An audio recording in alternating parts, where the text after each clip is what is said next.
yung mga kasag na maliliit.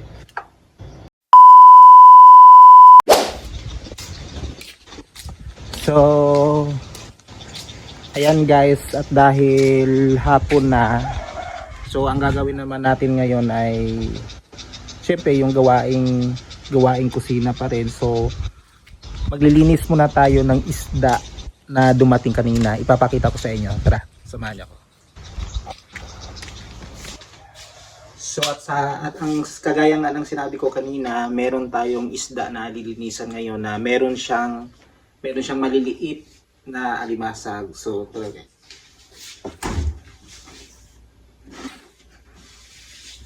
So ito yung sabi ko na isda na merong maliliit na alimasag. Lilinisan na natin ito.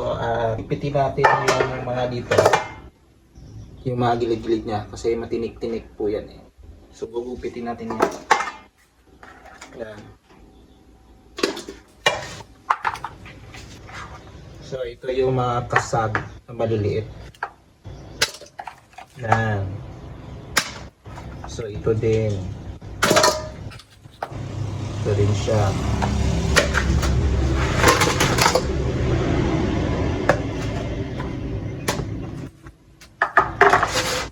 So kukuha muna tayo ng gunting. Nakalimutan ko kasi kumuha ng gunting. Ang ginugupit ko dito ay yung tinik-tinik niya kasi masakit to kapag nakatinik. Yan.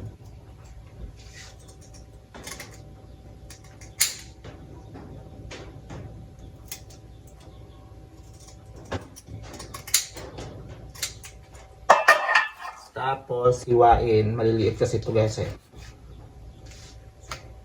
Yan. Yan na.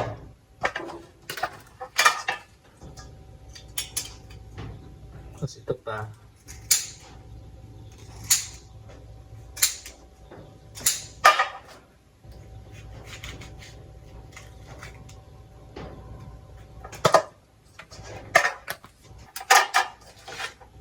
Kinukuha namin yung mga tinik-tinik na ito kasi napakadelikado to kapag nalunok mo at bumara sa lalamunan.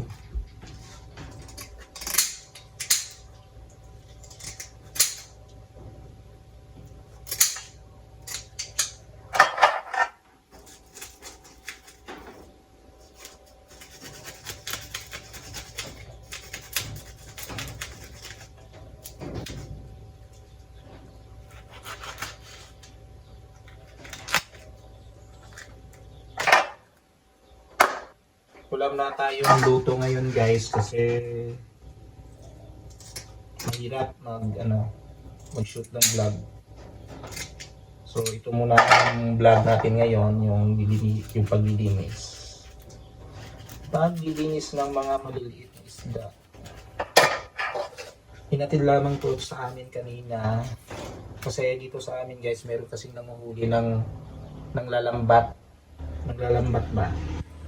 Tapos pag sobra-sobra yung isda nila, binibenta nila dito sa amin. Okay na rito kasi sariwa naman.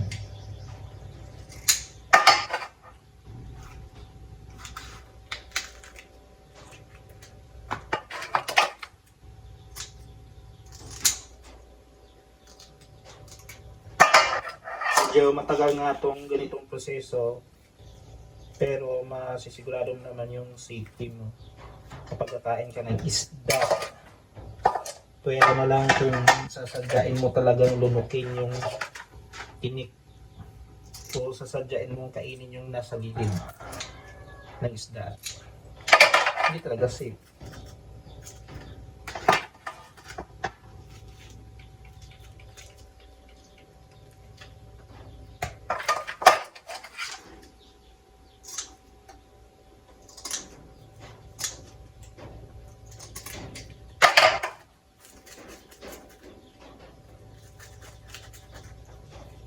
Masarap lamang nito guys na luto yung konting sabaw lang, may kamatis tapos mayroong kalamansi tapos titimplahan na. Yung wala mo ng gulay kasi nakakasawa naman pag may gulay na naman.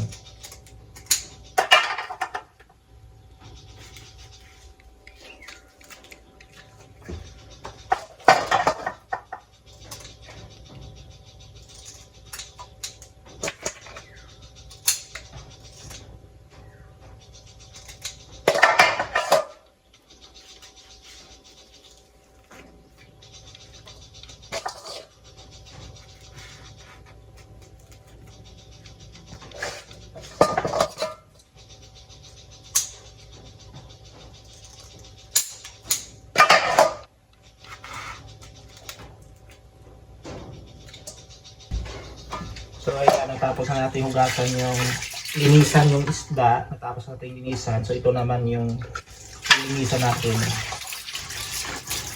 Yung mga alimasag. Alimasag na maliliit.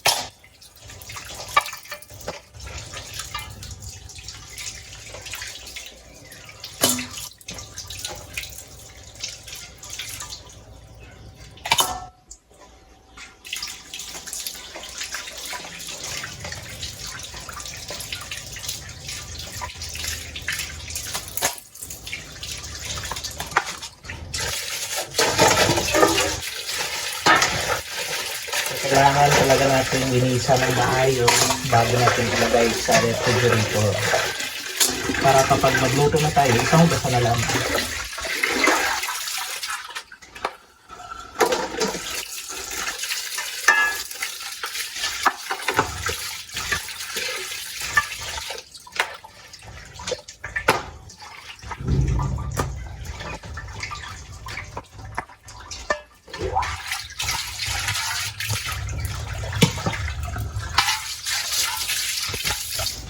So ayan na guys, yung nalinisan natin ng isda.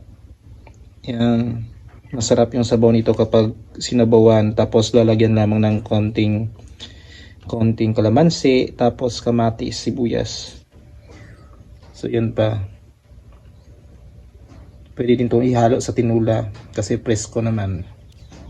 So ayan na guys, hanggang dito lamang yung ating episode na to at maraming salamat sa panonood. See you next vlog, bye bye. Thank you.